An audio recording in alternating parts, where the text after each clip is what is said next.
Once a young man named Yuji choked on water and unexpectedly got reincarnated. But don't expect this to be your typical isekai story where the protagonist becomes an overpowered hero. Nope, Yuji was transformed into a tree instead. With no limbs to move, survival becomes a challenge for him. Follow Yuji as he embraces his new life and aims to become a tree god, making use of his tree-like abilities. Our story begins in a mysterious forest where an unusual tree catches Yuji's attention. Suddenly, a voice comes out of the tree, and wait, it's the tree itself. The tree realizes that it's about to die, and upon inspecting its surroundings, it discovers that it has turned into a tree. The tree tries to convince itself that it's all just a dream and goes back to sleep, hoping to wake up soon. But to its surprise, it's still a tree and unable to move. The voice inside the tree recalls choking on water and concludes that it has been transmigrated. As Yuji curses his fate for being reincarnated as a tree instead of a young man surrounded by beautiful girls, he wonders what he did to deserve such punishment. He quickly realizes that trees do not have eyesight but can see for some unknown reason. Attempting to move his branches, he discovers that he can only move one out of his 50 branches. Blaming his fate yet again, he spots an airplane in the sky, leading him to believe that he may still be in the same era as when he was alive. Suddenly, two bees swarm around him, annoying him to no end. He uses his only moving branch to strike and kill them, which results in 0.2 evolution points. Yuji then uses his newfound points to strengthen his branches, granting him the ability to move another branch. After half a month has passed, Yuji is now capable of manipulating all of his branches and making them stronger at random. Feeling confident, he attempts to use his techniques on a nearby boulder but fails to reach it. Despite failing to make direct contact with the boulder, Yuji's attack produced a shockwave that shattered a piece of it.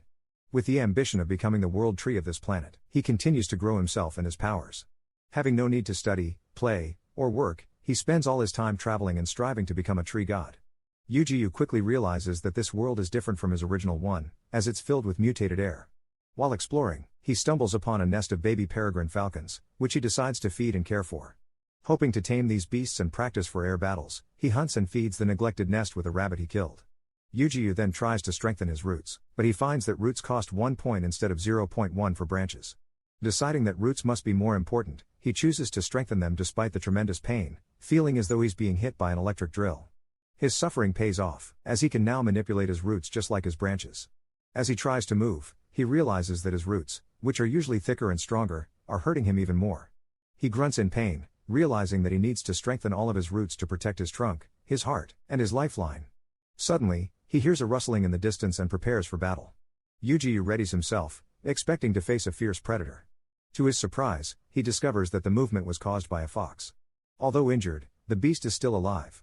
As he approaches it, he examines the fox and finds that it has been poisoned.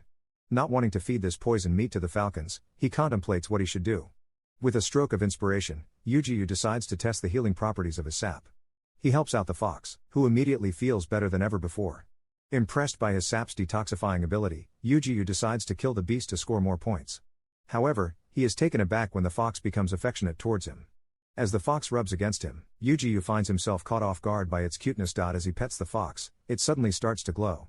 Yuji watches in awe as the beast begins to evolve, growing bigger and stronger thanks to consuming his branches. But his surprise is far from over when two girls show up. The girls set up a small altar at Yuji's trunk and reveal that their father was buried under him. After a quick prayer, one of the girls drags the other to a nearby lake to take a shower. Our perverted tree friend can't help but try to peek at them undressing, but his dreams are crushed as his view gets blocked by another tree. Frustrated, Yuji tries to move around, but the pain is too much for him to bear. Cursing his inability to move, he decides to cease his foolishness. As the girls finish their shower and head back to their village, they promise to return soon. A week passes, and Yuji has made significant progress. He even feeds his sap to the peregrine falcons, which increases their growth process by a lot. With a red fox and a group of falcons by his side, Yuji feels more powerful than ever before.